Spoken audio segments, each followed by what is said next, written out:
ओम नमः सिद्धेभ्यः। ओम नमः सिद्धेभ्यः। ओम नमः सिद्धेभ्यः। मंगल में मंगले करन बीत राग विज्ञान। नमो तार जाते भई अरिहंतादि महान। करे मंगल करे हो महा ग्रंथ करन के काज। जाते मिले समाज सब पावे। इस भवतरु का मूलिक जानऊ मिथ्या भाव। ताको कर निर्मूल अब करिए मोक्ष उपाव। संतप्त मानस शांत हो जिनके गुणों के गान में वे वर्धमान मान जिन बेचेरे हमारे ध्यान।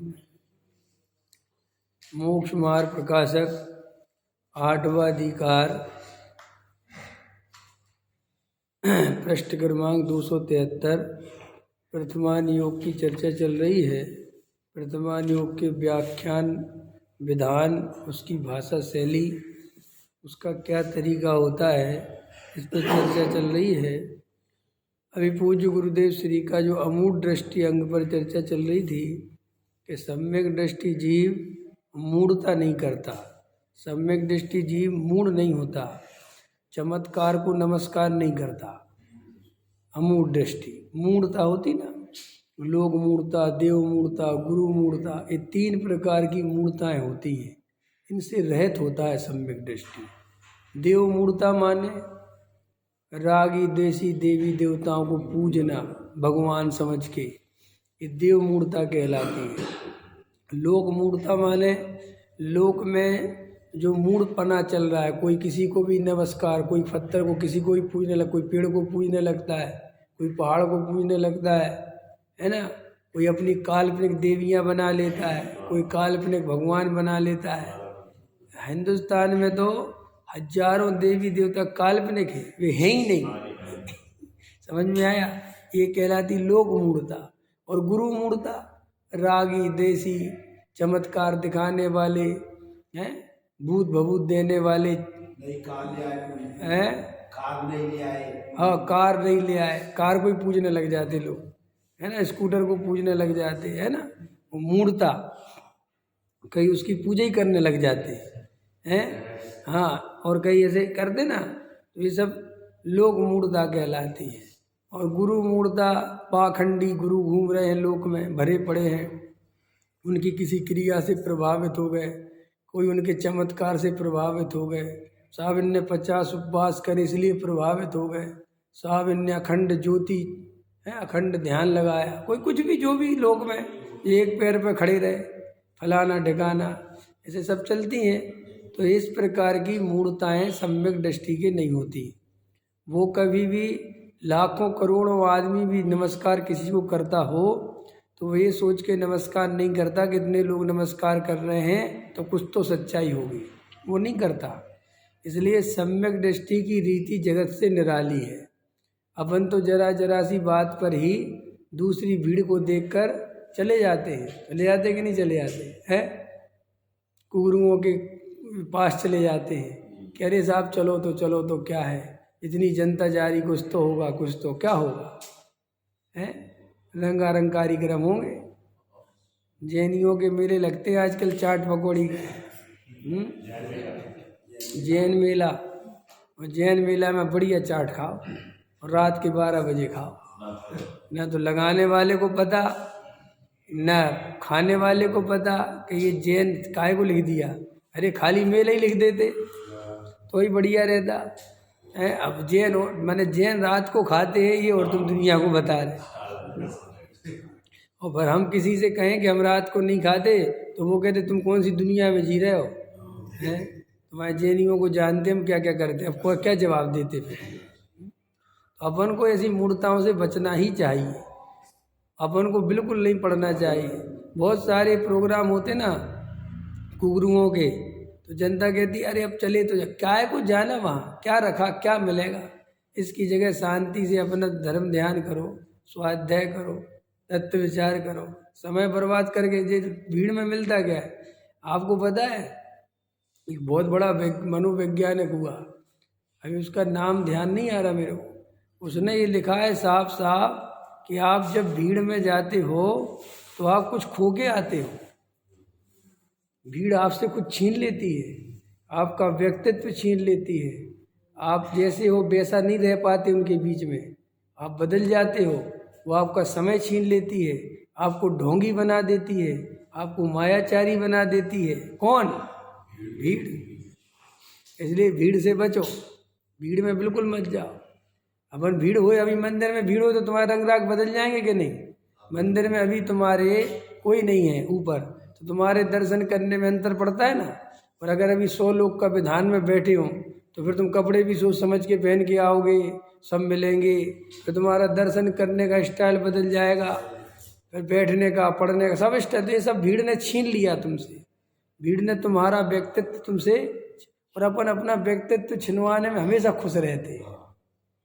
उसने बहुत अच्छा लिखा है कि भीड़ में तो मूर्ख जाते हैं, क्या सीधा लिखा है, मूर्ख।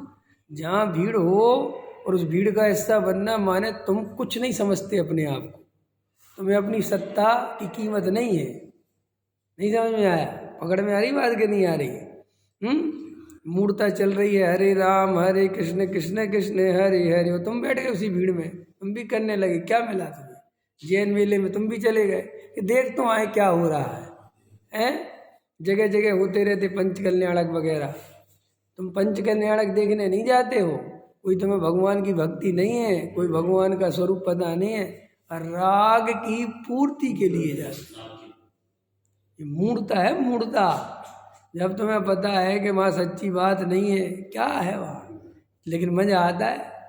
कई लोग खाने के लिए चले जाते हैं, खाना मिल जाएगा तो तुम्हारी कीमत एक टाइम के खाने की है, बस इतनी इतनी इतनी कीमत है तुम्हारी कि तुम खाने के लिए चले गए।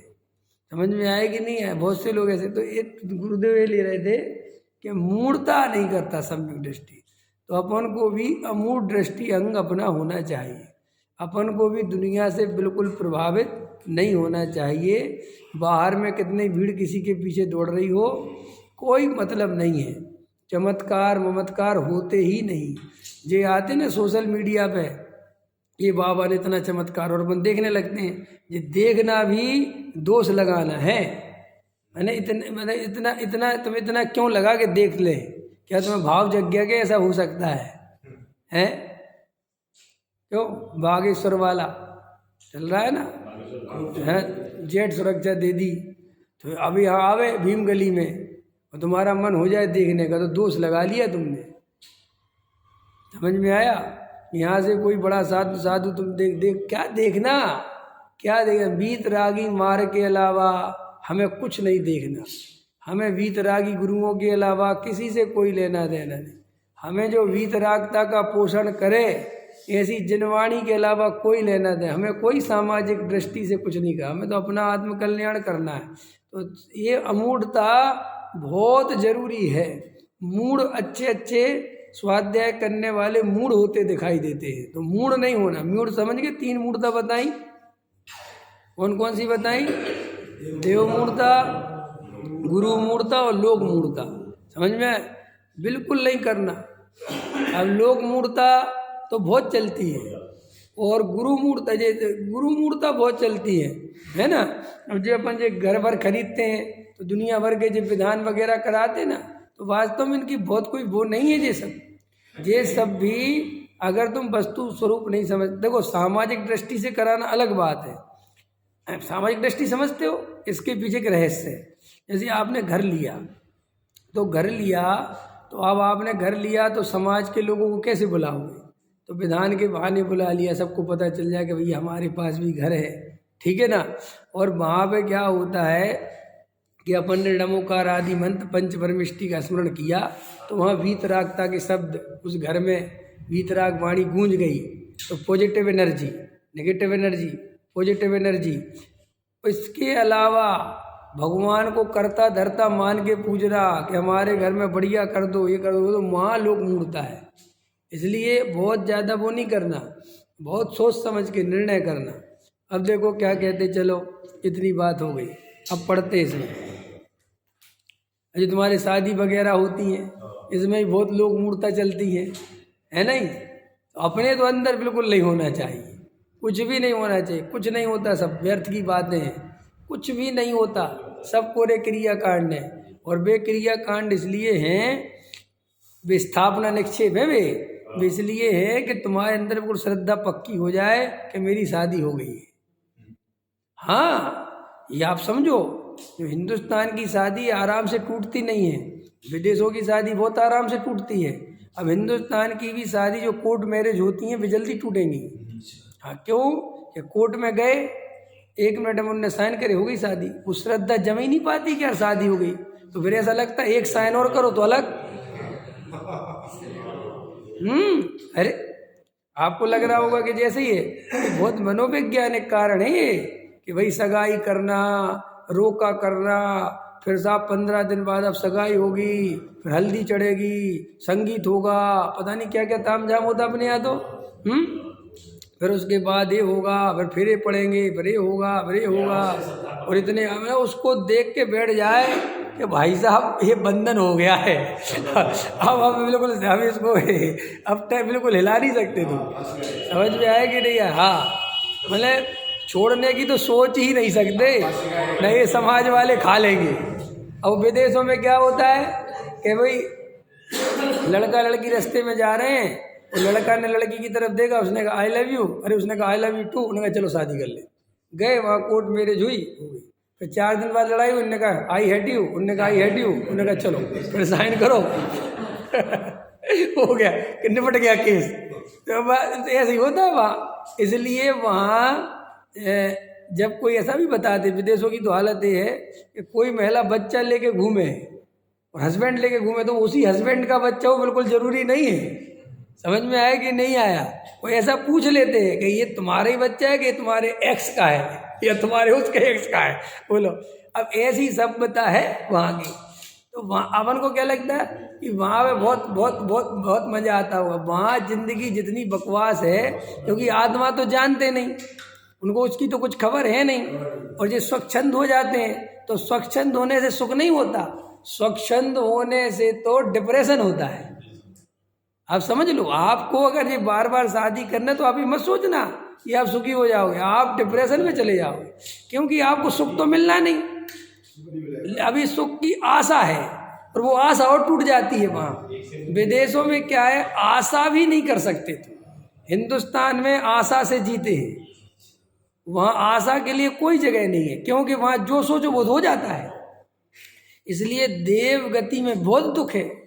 ये लोगों को लगता है ना कि देव गति में सुख है, देव गति में बहुत दुख है, क्योंकि देव गति में जो विकल्प करते वो तुरंत पूरा हो जाता है। अब बताओ, तुम दिन भर ऐसा सोचो, तुम जो करो वो तुरंत पूरा हो जाए, क्या होगा तुम्हारा? सोचो तुम, अब भी तुम विकल्प करो सो जाओ, और सो जाओ, फिर विकल्प करो भोजन मिल जाए, और तुरंत मिल जाए, क्या करोगे? तुम कहोगे मैं तो पागल हो जा रहा हूँ, मुझे कोई टाइम ही नहीं बच रहा, और विकल्प तो होंगे। आप समझ रहे हो? आपको क्या लगता है कि यार वहाँ बहुत मजा आता होगा जहाँ जो सोचो? अरे भैया नहीं, अगर जितने जल्दी पूरा सोचो बात, आपको एक घर लेना है उदाहरण के लिए, और वो 10 साल में मिल पाएगा, तो एक 10 साल की आशा, एक समय, एक टाइमिंग, एक कीमत, वो आपका बीच का टाइम मिलता है ना आपको गुजारना। और सोचो आपने विकल्प करा, वो घर मिल गया, आपने विकल्प किया और कार मिल गई। अब क्या करूँ? क्या वहाँ आगे सोचो कि क्या सोचूं, क्या बड़ा घर, कि वो भी मिल गया, और सोचो कि और बड़ा घर। बोलो कितनी ऐसा, विदेशों में तो आत्महत्या कर लेते हैं। अमेरिका में जो विकसित देश, सबसे पहले दुनिया का विकसित देश बना था अमेरिका, सबसे ज्यादा सुसाइड का रेशो अमेरिका है। सबसे ज्यादा नींद की गोली बिकने वाली और खाने वाला देश अमेरिका है। हाँ, वहां का हर दूसरा आदमी नींद की गोली खा के सोता है, इतनी बुरी हालत है। अपन को लगता है कि विदेश विदेश कुछ नहीं है, क्योंकि वहाँ सोसाइटी इज्जत विज्जत तो होती नहीं। वहाँ कोई किसी को माला तो पहन, तो तुम यहाँ तो तुम 4 आदमी के सामने माला वाला पहन लेते हो तो तुम्हें अपने जीने की वैल्यू है। वहाँ तो कोई किसी की वैल्यू करते ही नहीं। वहाँ तो चपरासी भी उतना ही है, और टॉयलेट साफ करने वाला भी उतना ही है, और बर्तन मांजने वाला भी उतना ही, तुम भी उतने ही हो। वहाँ कुछ है ही नहीं। वहाँ तो कल्चर ही कुछ अलग है। और वहाँ पे तुम्हारे ना गहनों की कीमत, ना सजने संवरने की कीमत, ना मोटर गाड़ियों की कीमत, वहाँ सबके पास है। बोलो, अब ऐसी जगह सुख मिलेगा? है पैसा कमाने और स्वच्छंद होने के लिए। समझ में आया कि नहीं? और तुम ही अमेरिका से लौटते तो कितनी इज्जत करते हो। अभी कोई कहते जो अमेरिका से आए तो कहो तुम उसका ऑटोग्राफ ले लो कि कहाँ से आए हैं, अमेरिका से। तो वो मज़ा आता है ना। जैसे दिल्ली जब बिहार से यहाँ दिल्ली आते हैं तो काहे के लिए आते हैं? यहाँ कोई सुख मिलता है दिल्ली में उनको? अच्छा बता, प्रश्न है मेरा, बिहार के लोग या यूपी के लोग जो गांव से यहाँ आते हैं दिल्ली, यहाँ ज़्यादा सुख मिलता है कि अपने गांव में सुख रहता है?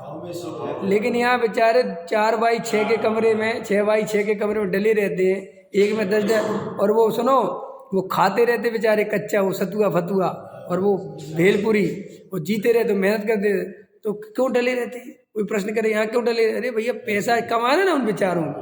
तो ऐसे ही अपने यहाँ के लोग जो वहाँ जाते वो ऐसे ही है।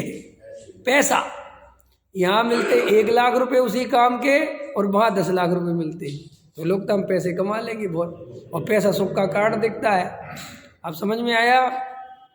तो ये मान्यता अपनी अपन को बदलनी चाहिए, निर्णय करना चाहिए कि हमारी अगर विकल्पों की, इच्छाओं की पूर्ति होगी तो सुख नहीं, जितनी जल्दी पूर्ति होगी उतना दुख बढ़ेगा।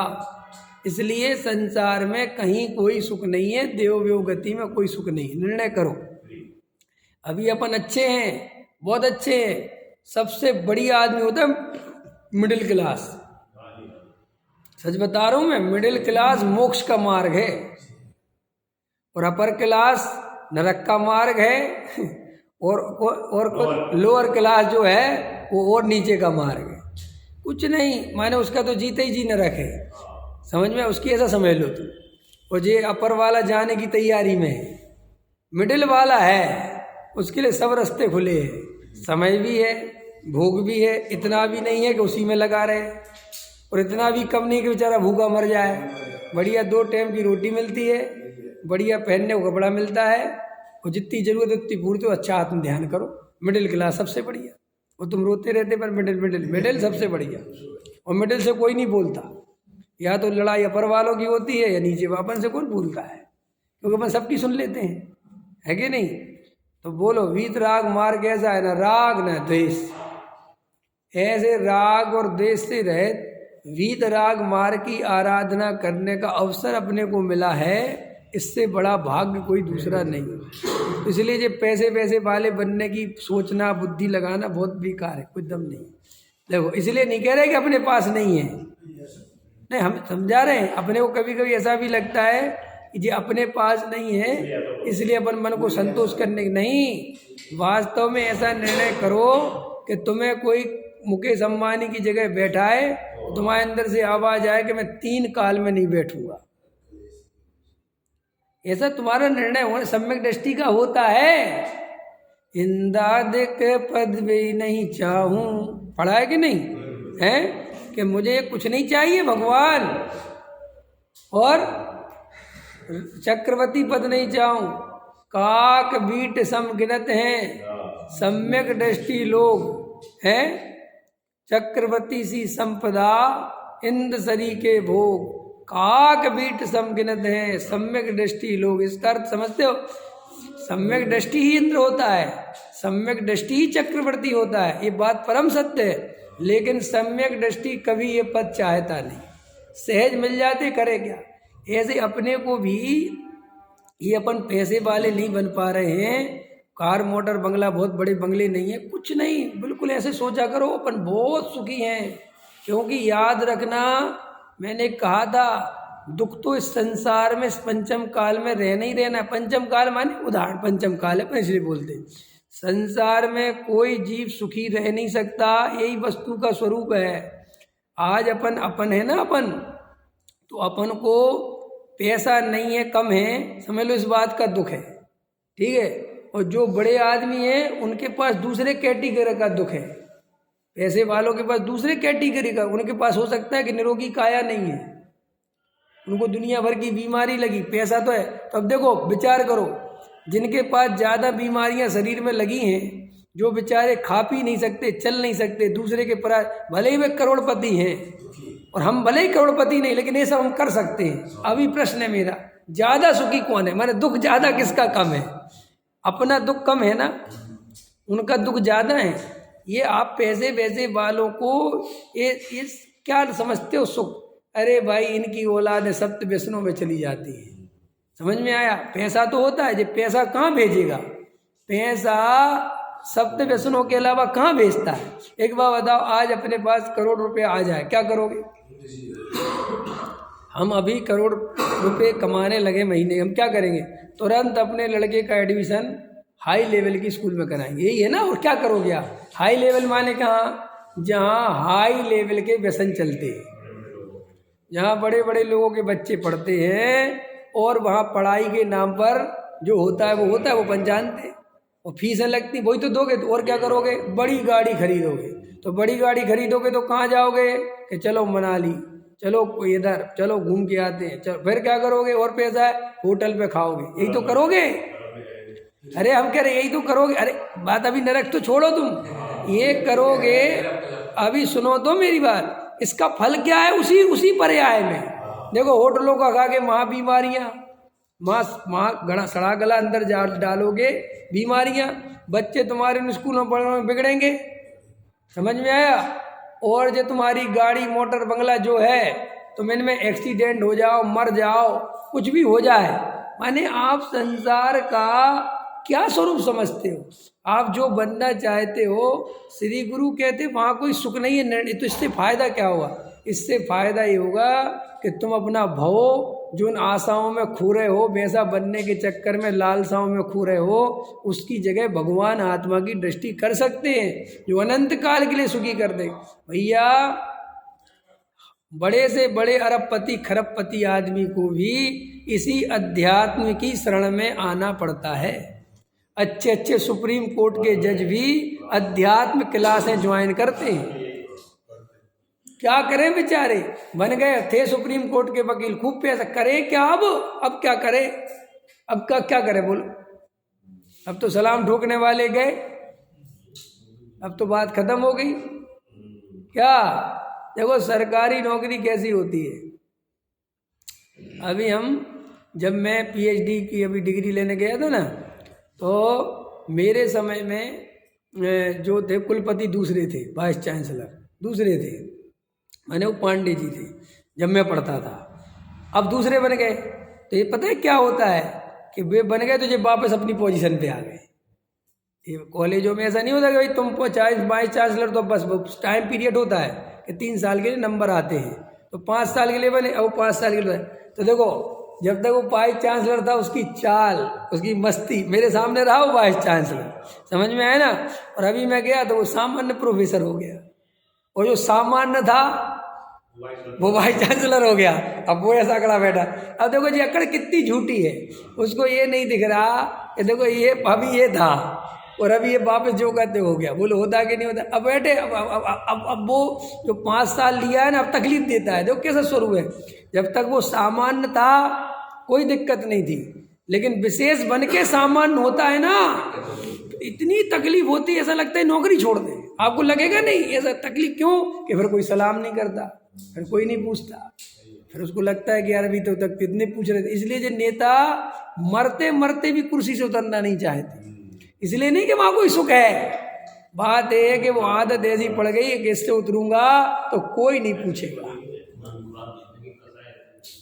अब आप ही बताओ, इतनी रात दिन बेचारे मायाचार फरेब कसाय उसमें रहते हैं। इसके लिए तो लिखा अमृतचंद आचार्य ने, दुरंत कसाय चक्र के बीच में फंसा हुआ है, समझ, ऐसा ऐसा कसाय का चक्कर समझ गए, ये पिस रहा है बेचारा, जैसे मिक्सी में सामान पिसता है ना, ऐसा ये जीव पिसता है इन कसायों के बीच में, मान की, लोभ की, वासना की, पिसता रहता है बेचारा। मुझे कोई कुर्सी से ना उतार दे, मेरे को ऐसा ना हो जाए, ऐसे ऐसे। देवगति के दुख तो बाद में, ये दुख यहीं चालू हो जाते हैं।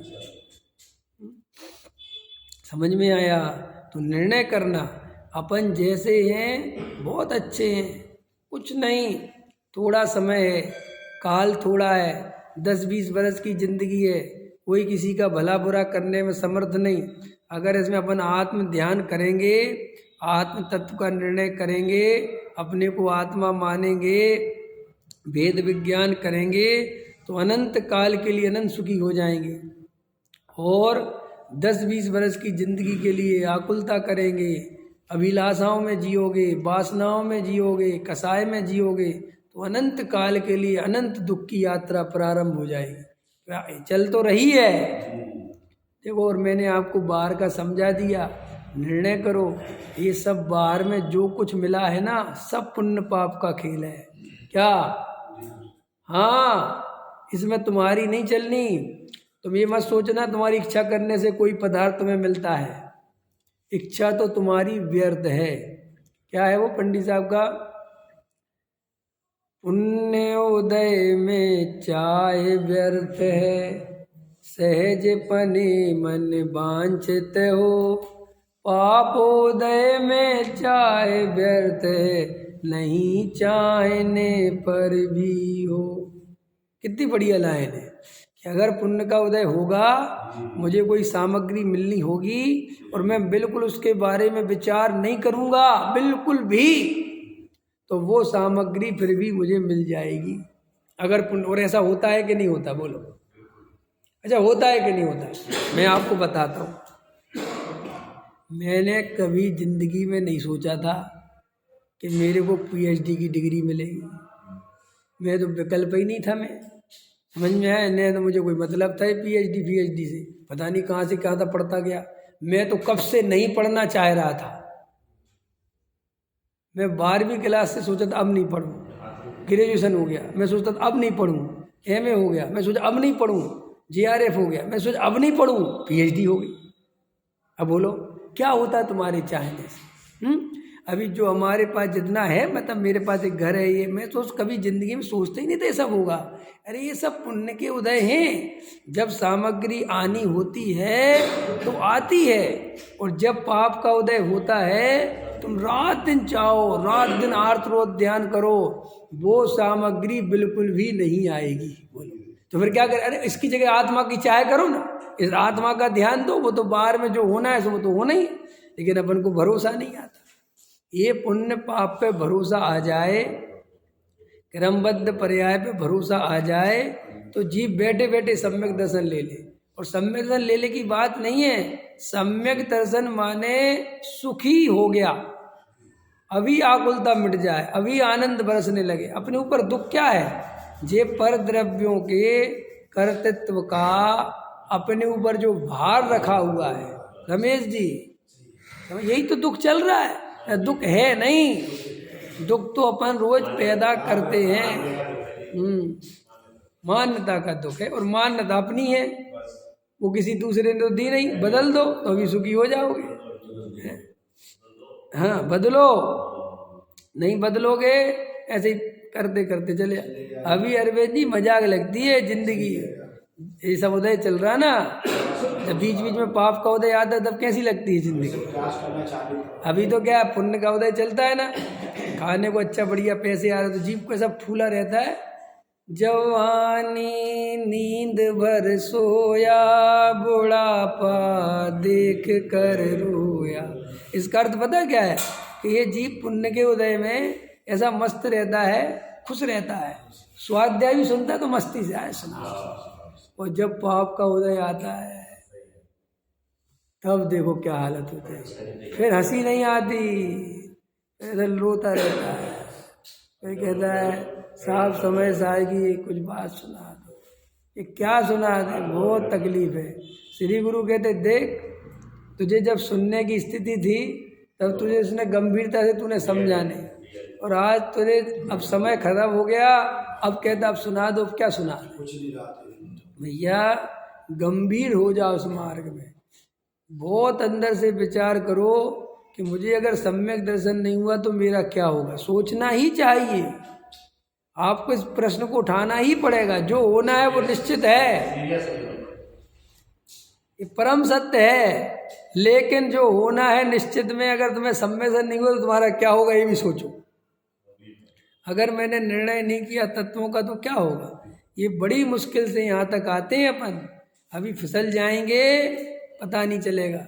जैसे मछली जब तक तालाब में रहती है पानी की कोई वैल्यू नहीं समझती, उसे पता ही नहीं होता कि मैं कितने आनंद में हूँ। और जब उस मछली को उठा के रेत पे डाल देते हैं और वहाँ तड़पती है, तब उसे पता चलता है बाप रे बाप ये कहाँ आ गई। ऐसे ही अपन अभी सब विषय भोगों की अनुकूलताओं की मस्ती में जी और राग देश कर करके जी रहे। अभी आचार्य कहते कि लगा ले अपना दिमाग, जितनी 1.5 बुद्धि लगानी लगा ले, तू होना तो कुछ है नहीं, लेकिन ये जो बुद्धि तू आत्मा में लगा सकता था और ये तूने सारी पुद्गल द्रव्य में खर्च कर दी और अभी नरक निगोद में पड़ा रहेगा, कोई पूछने वाला नहीं मिलेगा। कौन मिलेगा बोलो? है निगोदिया जीव दिखता भी नहीं बेचारा, है एक इंद्रिय जीव दिखते भी नहीं। नारकी वहाँ पर 1 मिनट में अपन को दिखते नहीं नारकियों की क्या हालत है। इसी जमीन के नीचे तो है नारकी, ठसाठस भरे पड़े जी, महादुख महाक्लिप सब जीव है भाई। इतने गति में देखो अभी शादियाँ होती ना, कल फटाके चल रहे थे, फटाके तो बेचारे कुत्ते इधर से उधर भाग रहे, इधर से उधर असरण हो गए हैं, ये बचा ले। उनको लगता है कि पता नहीं क्या हो गया। अब ये तो जानते नहीं बेचारे कि ये फटाके पे, तुम क्या पता, ये तो सोचते कोई पता नहीं आफत आ गई भैया, ऐसे डरते फिरते भागते फिरते। बोलो ये सब दुख नहीं दिखते? अरे अभी तुम ये फटाकों को तो जानते हो है ना कि ये फटाके हैं और इनसे कुछ नहीं होना। अभी ऊपर से 2-3 मसाइल गिर जाए, क्यों हो गए चांदनी चौक निपट गया और वो निपट गया साउथ दिल्ली, और अब अगली मिसाइल यहाँ गिरने वाली, क्या करोगे फिर? जैसे झटपटाओगे ना कि कहाँ भगूँ क्या करूँ, ऐसे वो कुत्ते झटपटाते हैं ये फटाके फोड़ने पर, लेकिन तुम्हारा उस तरफ ध्यान नहीं जाता, अपनी मस्ती में मस्त हो। चलो देखो क्या कहते हैं, तथा किसी जैन शास्त्र का एक अंग जानने पर सम्यक ज्ञान हुआ कहते हैं। सो संशय आदि रहित तत्व ज्ञान होने पर सम्यक ज्ञान होता है, परंतु यहाँ पूर्वत उपचार से सम्यक ज्ञान कहते हैं। प्रथमा ऊपर का वर्तमान योग में उपचार से किसी धर्म का अंग होने पर संपूर्ण धर्म हुआ अंग कहते हैं। जैसे जिन जीवों के संग का कांक्षादित नहीं हुए उनको सम्यक हुआ कहते हैं, परंतु किसी एक कार्य में संग का कांक्षा ना करने से ही तो सम्यक नहीं होता। जैसे अंजन चोर उदाहरण है ना, ये तो अंजन चोर ने शंका नहीं करी और आड़म जाड़म कछू नहीं जानम सेठ वचन प्रमाणम, और देखो शंका नहीं करी उनका सम्यक हो गया। तो वो टोटमल जी कह रहे ऐसे नहीं होता कोई सम्यक दर्शन। एक बात पढ़े, अरे भाई 7 तत्व का यथार्थ भाव भाषण होने पर ही सम्यक दर्शन होता है, समझ में आया? वो ऐसा, लेकिन वो जो प्रथमान योग की शैली है वो किसी एक अंग की मुख्यता से कथन कर देता है वो 8 अंग में प्रसिद्ध हुए ना, एक नाम है ना रत्नकंठ श्राव का 4 कि भाई ये संघ में जे प्रसिद्ध हुए, संघ में जे प्रसिद्ध हुए ना, निकांचन अंग में सेठ सुदर्शन है, ये सब हुए ना। तो भाई वो एक अंग की मुख्यता कर दी, ऐसा नहीं कि उनके अंदर कोई अंग था, सब थे, लेकिन वो एक अंग की इतनी महिमा करनी थी तो वो सारा धर्म उसी अंग में बता दी, ऐसा कह रहे। तथा कोई भला आचरण होने पर सम्यक चारित हुआ कहते हैं। वहाँ जिसने जैन धर्म अंगीकार किया हो, कोई छोटी मोटी प्रतिज्ञा ग्रहण की हो, उसे श्रावक कह देते। बोलो, सो श्रावक तो पंचम स्थान वर्ती होने पर ही होता है। देख रहे हो, समझ रहे हो राजेश जी? हैं ये वर्तमान युग में तो बस जरा सा अरे सब श्रावक श्रोमणि, तो टोडामली साहब कह रहे ये सब शैली है बढ़ा चढ़ा कर कहने की, लेकिन ऐसा वास्तविक नहीं है। अब अपने यहाँ कोई दान देता है तो श्रावक श्रोमणि कह देते, कोई रोज पूजा करता है तो ये तो उत्तम श्रावक है, कोई जरा सा हरी नहीं खाता तो ये उत्तम श्रावक है, कहते कि नहीं कहते हैं? भगत जी कह देते, पंच भगत जी हैं, भगत जी शब्द वो थोड़ा हिंदुओं का है, अपने यहाँ तो श्रावक है वास्तव। है ना। इसलिए श्रावक जी बहुत बहुत अच्छे श्रावक, उत्कृष्ट श्रावक। तो वो टोडरमल जी कह रहे हैं कि कोई छोटी मोटी क्रिया देखी, अब पूजा ही बहुत बढ़िया करते हैं और सामग्री बनाते चीजें बहुत धर्मात्मा है। तो ये जो शैली है, लोक शैली है, ये लोक व्यवहार की, यही प्रथमान योग इसी शैली का उपयोग करता है कि भाई पूजा को महत्व देना है, पूजा करने वाले को महत्व देना पड़ेगा। पूजा को महत्व कैसे दोगे? जब पूजा करने वाले को महत्व दोगे, साहब जो हमारे रोज पूजा करते चाहे कुछ हो जाए, बहुत गजब की पूजा है इनकी, गाने वाले बहुत अच्छा गाते हैं ऐसा। तो वो कह रहे टोडरमल जी कि कोई छोटी मोटी ऐसी देख के उसको श्रावक कह देते, लेकिन श्रावक जैन धर्म में ऐसे होते नहीं। जैन धर्म में तो पंचम गुण स्थान वर्ती हो, सम्यक दर्शन सहित 2 कसाय चौकड़ी का भाव हो तो ही श्रावक के योग है। लेकिन व्यवहार का कथन है तो चलता है, परंतु अब अपन क्या करते, इसको व्यवहार का कथन ना मान के अपन इसको परमार्थ मान लेते, ये गलती कर लेते। परंतु पूर्वत उपचार से इसे श्रावक कहा, उत्तर प्राण में शरण्य को श्रावकोत्तम कहा, जबकि वह तो असंयम था। है क्या कहा श्राव उसको, राजा सैनिक को श्रावकोत्तम, श्रावकों में सर्वसे श्रेष्ठ राजा सैनिक, जबकि राजा सैनिक तो 4थे गुण स्थान वाला असंयम ही था। तो टोडरमल जी कह रहे फिर, लेकिन परंतु जैन था इसलिए कहा, इसी प्रकार अन्यत्र जानना। बहुत गजब का है ये आपको मैंने कहा था 8वां अधिकार पढ़ोगे तो बहुत आपको इसके ये समझने के लिए है कि भाई जैनों की जो अनियोग पद्धति है उसकी शैली क्या है। ये प्रथमान योग पढ़कर लोग बहुत गलती करते हैं, बहुत ज़्यादा। मैंने आज समझ लो अधिकतर जो कुगुरु बन जाते हैं वो प्रथमान योग के आधार से बन जाते हैं। क्यों कि वो उसको देखते हैं, वो साहब इसमें तो ऐसा लिखा, इसमें तो ऐसा लिखा, उसी अंगों को मुख्य करते रहते हैं, बाकी भूल जाते हैं। तथा जो सम्यक रहित मुनिलिंग धारण करे व द्रव्य से भी कोई अति चाल लगाता हो उसे मुनि कहते हैं। सो मुनि तो वास्तव में षष्ठादि गुणस्थानवर्ती होने पर होता है, परंतु पूर्वत उपचार से उसे मुनि कहा। समोसरण सभा में मुनियों की संख्या कही, वहाँ सर्वी शुद्ध भावलिंगी तो नहीं थे, परंतु मुनिलिंग धारण करने से सभी मुनि कहा। इसी प्रकार अन्यत्र जानना। अब बोलो, अब वर्तमान में इतने सब संत साधु हुए तो क्या सारे भावलिंगी हैं? लेकिन अब मुनि राजे कहलाते हैं, भाई उपचार है, भाई संत साधु नग्न दिगंबर है, पिछी कमंडल है तो साधु हो गए। तथा प्रथमान योग में कोई धर्म बुद्धि, कोई आया ना समोषण का भी लिया टोडरमल जी ने कि समोषण में इतने मुनिराज बैठे होते, सबके सब सम्यक दृष्टि नहीं होते, सबके सब भावलिंगी नहीं होते हैं। हाँ बिल्कुल है, अपन को ये बात अच्छे से समझनी पड़ेगी। अपन जो ये पंचम काल करते रहते, कोई पंचम काल की बात नहीं है। ये देखो भद्रबाहु स्वामी के 24,000 शिष्य थे।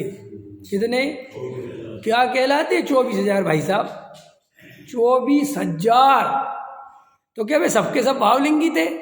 और इस बात की प्रमाणिकता इससे सिद्ध होती है कि वे सबके सब भावलिंगी नहीं थे, क्योंकि उन्हीं से श्वेतांबर मत बना। नहीं पता? कहानी तो पता है ना कि जब यहाँ पे वो 12 वर्ष का दुर्भिक्ष फैलना था तो देखो उसी में से 12,000 गए उनके साथ, और 12,000 ने तो यहीं कहीं कह दिया हम तो नहीं जाएंगे। और वो जो चल गया ये स्थूल भद्र आदि के द्वारा ही श्वेतांबर मत। समझ में आया कि नहीं आया? तो वास्तव में ये समझना कि संघ होते हैं बड़े बड़े, उनमें सारे भावलिंगी नहीं होते। समझ में आया? कुछ ही होते हैं। तो फिर साहब इतने दीक्षित क्यों ले लेते हैं? भैया कसाय की मंदता होती है तो वही संसार से वैराग्य रहता है तो दीक्षित ले लेते, मुनि बन जाते, उसमें कोई बात नहीं है। लेकिन जैन धर्म वास्तव में सम्यक दर्शन ज्ञान चरित्राणी मोक्ष मार्ग है। यहाँ भावलिंगी संत, द्रव्यलिंगी संत ही भावलिंगी संत होते हैं और वे ही सच्चे साधु होते हैं। लेकिन बहुत सारे साधु बिना भावलिंग के होते हैं तो उन्हें भी अब क्या कर सकते हैं? भाई वहाँ उपचार है। और देखो तथा प्रथमान योग में कोई धर्म बुद्धि से अनुचित कार्य करे उसकी भी प्रशंसा करते हैं। कैसे अनुचित कार्य? क्या देखो, विष्णु कुमार ने मुनियों का उपसर्ग दूर किया, सो धर्मानुराग से किया, परंतु मुनि पद छोड़कर यह कार्य करना योग्य तो नहीं था, क्योंकि ऐसा कार्य तो गृहस्थ धर्म में संभव है और गृहस्थ धर्म से मुनि धर्म ऊंचा है। सो ऊंचा धर्म छोड़कर नीचा धर्म अंगीकार किया वह अयोग्य है, परंतु वात्सल अंग की प्रधानता से, हाँ वात्सल में प्रसिद्ध हो गए विष्णु कुमार, वात्सल अंग की प्रधानता से विष्णु कुमार की प्रशंसा की।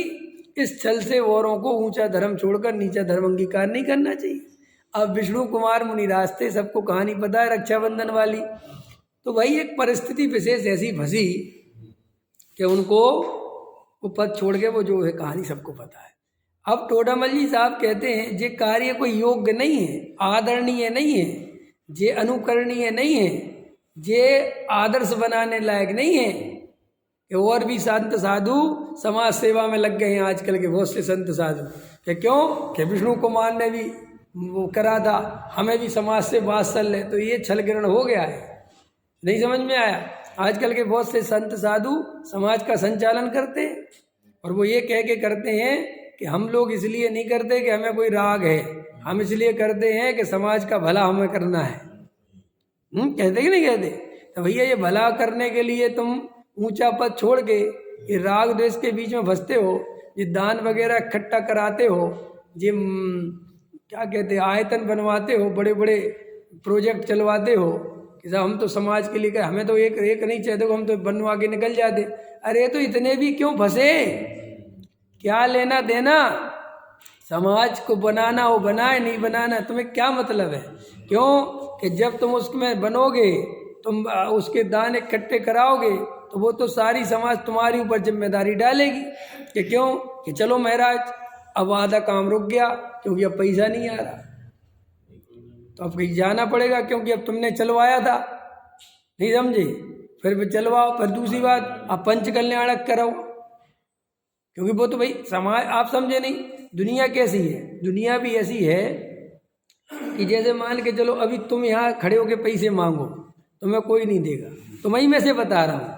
और यहाँ अभी संजय जेवर जी को बुलाओ और उनसे कहो कि बोलो तो तुम दे दो।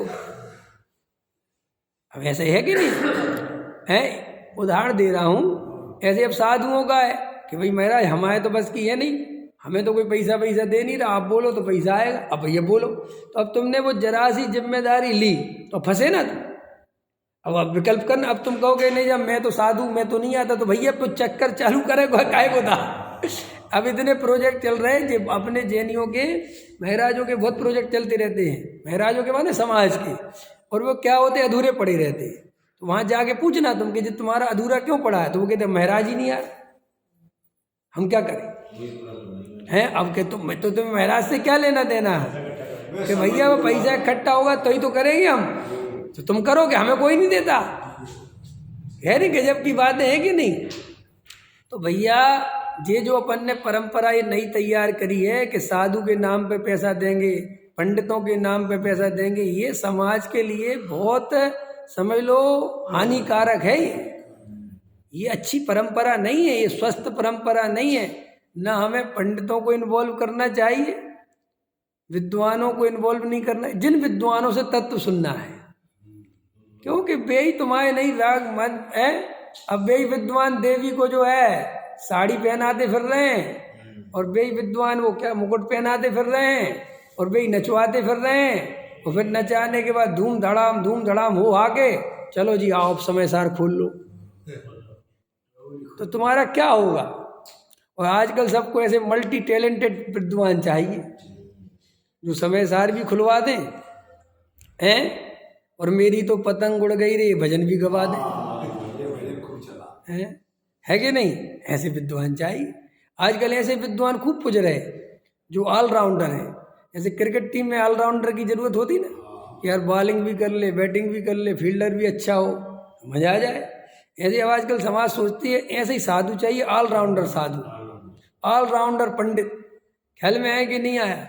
गजब हो गया। अब आजकल तो ऐसा हो गया, पंडित जी से पूछो पंडित जी विधान हम करा देंगे, कि पंडित जी विधान आप करा दोगे, प्रोजेक्ट वो भी हम कर देंगे, किसी को बुलाने की जरूरत नहीं है, तुम सिर्फ हमें बुलाओ। तो बहुत अच्छा, समाज को दो फायदा कि भाई दो अलग अलग लिफाफे देने पड़ेंगे, एक ही लिफाफा में, है कि नहीं है? और दूसरा रहने की भी जगह एक ही जगह, सिरदर्दी नहीं, एक ही आदमी के साहब वो थोड़ा पैसा वो भी हमें इकट्ठा करा देंगे। अब तुम ऐसे आदमी से क्या समय सार सुनोगे? मुझे बता, तुमसे प्रश्न, क्या सुनोगे तुम समय सार, क्या समझोगे? लेकिन तुम अभी जो सिर हिला रहे ना, तुम फिर भी बैठ जाते हो। हाँ सुना दो जी। हाँ हम तो तुमसे, क्योंकि हम सुनने के लिए सुनते हैं। हमें जो एक खाना पूर्ति करने की आदत पड़ेगी ना, टाइम टेबल बन गया है, 6 बजे भक्ति, शाम को 7:30 बजे पहला प्रवचन, 8 बजे दूसरा प्रवचन। ये तुम क्या सोचते हो ये कोई प्रवचन है? ये जो तुम 7:30 बजे पहला प्रवचन है वो प्रवचन है? सही बोले तुम प्रवचन मानते हो? अच्छा हृदय पे याद रखो, जैसे यहाँ कोई विद्वान आता है और उसके पहले 7:30 बजे पहला प्रवचन होगा, तुम उसे प्रवचन मानते हो? पता तुम उसे क्या मानते हो? कि वो तो एक खाना पूर्ति के लिए बैठा दो ताकि उसके बहाने आदमी 2-4 हो जाए और 8 बजे तक पूरे आ जाए। और अपन तो किसी मानसिकता सुनते हैं, जो 7:30 बजे सुनाने वाला होता है ना, अपन आगे चलो और ऐसे बैठ जाएंगे, एक्टिंग करते रहेंगे, जबकि अपन को उसका कुछ भी नहीं सुनते, अपन उसका इंतजार करते जो 8 बजे आना है। बोलो काहे को ये परंपरा पूरी कर रहे? इसकी जगह सीधा 8 बजे रखो और 8 बजे प्रवचन होगा, चाहे 2 आए, चाहे 4 आए, चाहे 6 में। लेकिन ये हिंदुस्तानी, और हिंदुस्तानी में जो उत्तर भारत, और उत्तर भारत में भी हम सब अत्यंत मायाचारी, कोई भरोसा नहीं, कुछ नहीं, मायाचार। जैसे वो शादी में घर गृहस्थी चला, अरे फूफा को बुला ही लो, आओ फूफा जी आओ, आप ऐसे होगा। अरे आप फूफा जी आपके बिना कैसे हो? महा झूठ।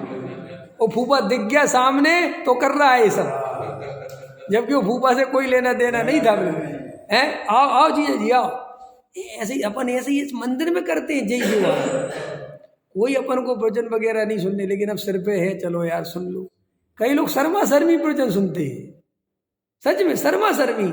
चलो अब अपन चली जाएंगे, कोई फालतू में सोचेंगे यार, चलो सुन लो। काय को सुन रहे? ये कोई अपन मतलब ये पहला प्रवचन, दूसरा प्रवचन, ये कुछ नहीं होता है, समझ में आया? और असली विद्वान हो तो उसे पहला करना ही नहीं चाहिए कि भाई ये पहला दूसरे का चक्कर ही नहीं। क्योंकि जनता को तुम जो खाना पूर्ति कराते हो, ये विधान कराते हो, ये सब क्या है? तो जो भाई ये भी कर देंगे, ये भी कर देंगे, क्या कर देंगे? अब वे साधु संत दान भी इकट्ठा करवाएं और सब व्यवस्थाएं भी बनवाएं, और फिर भी बाद में तुम्हें बैराग्य की चर्चा सुनाएं। कहाँ तुम्हें बैराग आएगा? क्यों बैराग आएगा? किस लिए बैराग आएगा? समझ में? 2 कौड़ी का वो फिर बैराग हो गया। यही हो गया कि नहीं हुआ? अब अपने अपन को भी आज जो विद्वानों की इज्जत कम होती चली जा रही है, उसका कारण क्या है? समाज विद्वानों, क्यों कि समाज जैसे साधुओं के हाल हैं ऐसे विद्वानों के हाल है कि हमें सब हमसे करवा लो। और समाज भी कहती है वास्तव में असली तत्व ज्ञान सुनना हो तो मैं ये कह रहा हूँ, ये बात आप अच्छे समझ लेना, आप उसी से सुनना जिसके प्रति आपके हृदय में इज्जत हो, प्रेम हो, भावना हो, वरना नहीं सुनना। क्यों टाइम पास करते हो? यहाँ किसी का भजन क्यों? देखो मैं तो उसी का भजन सुनता हूँ, लिख लो। अब मैं बता रहा हूँ अपनी, मैं उसी का सुनता हूँ जिसके प्रति मेरी श्रद्धा है, जिसके प्रति मेरे अंदर में बहुत बहुत ज़्यादा प्रेम है, बहुत आदर है। मैं सबकी नहीं सुनता, बहुत आते मैं नहीं सुनता। समझ में आया? क्यों कि भैया मेरा असर वहीं होगा जहाँ मेरी श्रद्धा होगी। अच्छा तुम क्यों चाहे जिस डॉक्टर से दिखा लेते हो? हैं जो गुलाटी के यहाँ गया था कल, मैंने कहा था AK पे चला जा। देखो AK पे क्यों जाए? उसकी श्रद्धा गुलाटी पे है। समझ में आया कि नहीं आया? हैं आप समझ गए? हम डॉक्टर पे भी जिस पे हमें श्रद्धा होती है हम उसी पे जाते हैं। ऐसे नहीं होता कि कहीं बोर्ड लगाओ डॉक्टर और तुम घुस जाओ, ऐसा होता है कभी? ऐसा हुआ? कहीं बोर्ड लगाओ डॉक्टर और चले जाओ, कोई नहीं जाता। लेकिन धर्म के क्षेत्र में क्या लिखा होता है? प्रवचन चला, चलो जी बैठ जाते, किसी का भी चल रहा अपन सुन लो। क्या सुन लो? क्या सुनोगे?